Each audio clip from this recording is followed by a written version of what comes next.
Yeah, so Rahul from BMA led a great picket line, had a great chanting yesterday, so it was really brilliant. So welcome.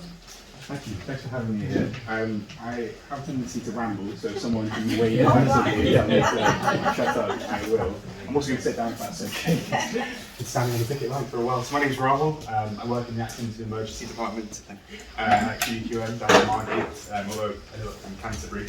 I've been working in the NHS for the last 3 years. I graduated when the pandemic first hit, and it's been quite formative, I think. I think traditionally a lot of people sort of see doctors as, well, I mean, historically they were this very sort of middle class layer, well-to-do, sort of tweed jackets and pipes and so on. And I think what we've seen over the last, well, I'd say at least 10 years, if not longer, is this sort of crushing of the sort of pay, of the working conditions of doctors in the NHS.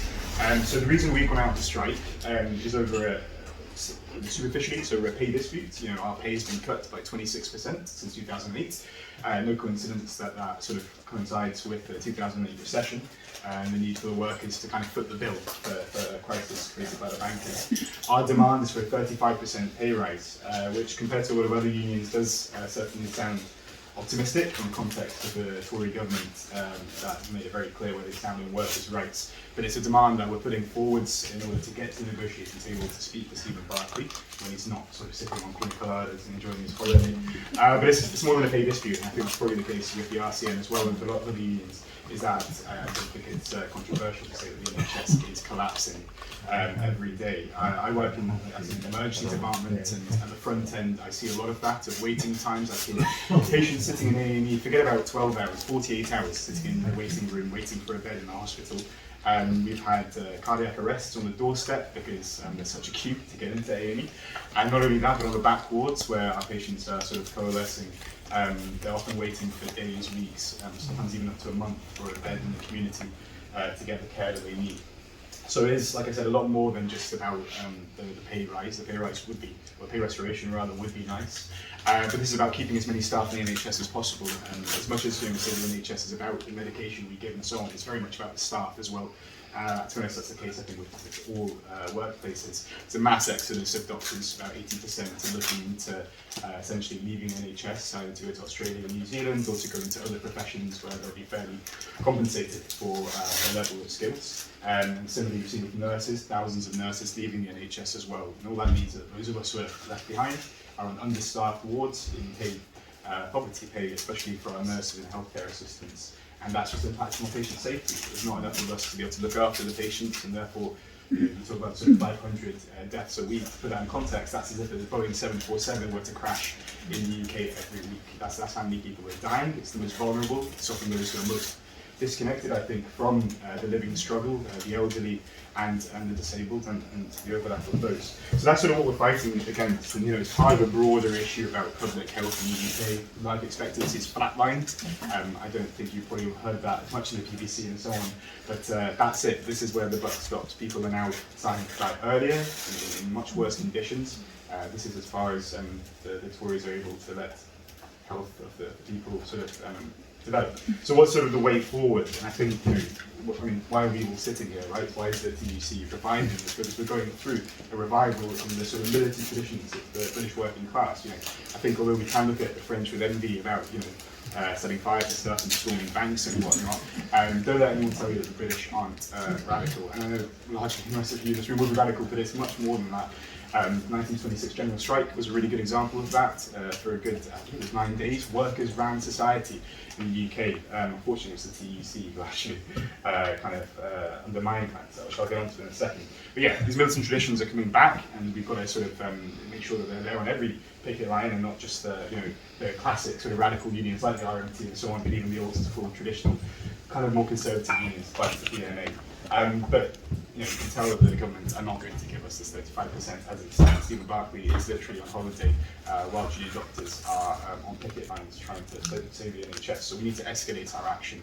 We're already seeing that happening in other unions. I've seen the UCU, there's a big debate where there was about the idea of indefinite strike action versus just having lots of days off for strike action and so on. And similarly for the BMA, an escalation. We've done a 3-day run of strikes, no response apart from sort of media blackout.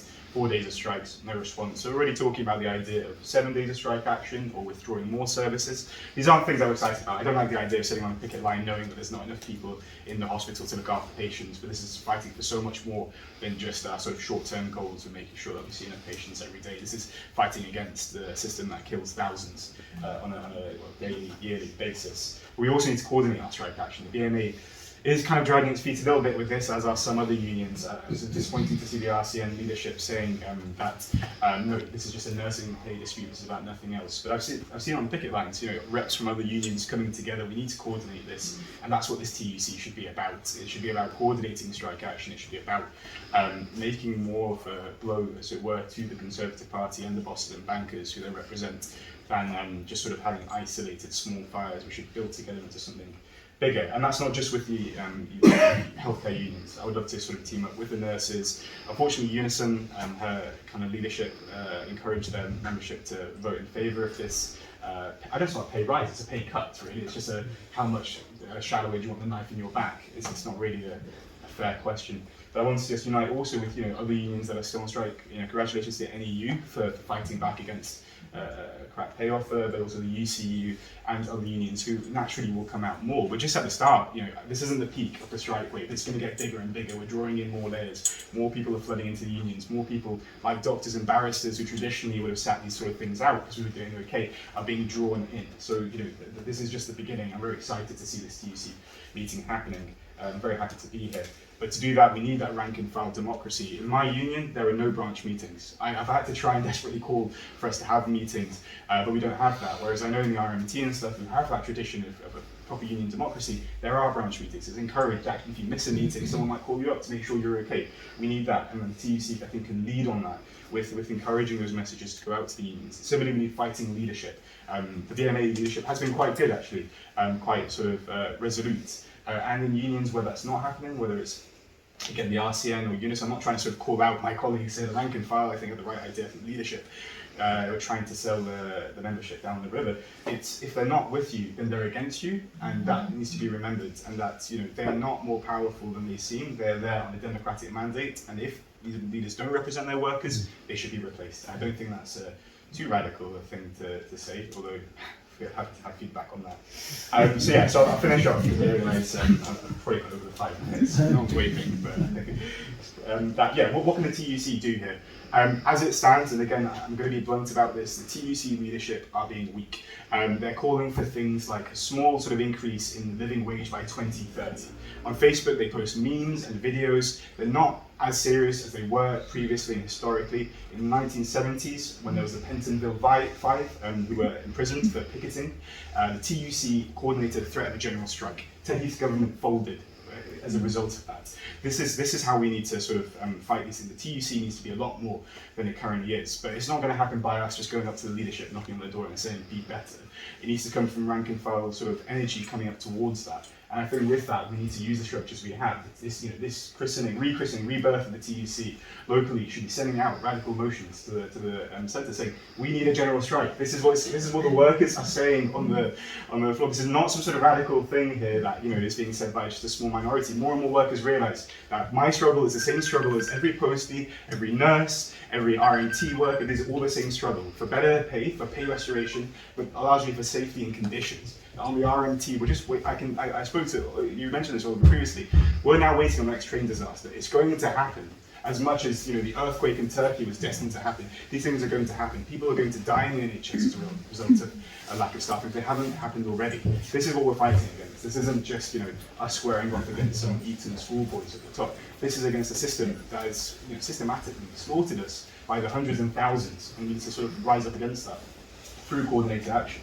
So yeah, I'm looking forward to what the TUC can do. I'm gonna try and organise some democracy in my local BMA body to try and see about affiliation and how we can achieve that, because I do think we are stronger united than apart. But I've definitely overspoken. No one's waiting. But I'm really looking forward to. I really enjoyed that RCN report. I'm looking forward to the reports from elsewhere. But you have our solidarity, and let's topple this government, this system that cares more about the profits of the few than the welfare of the many. Yeah.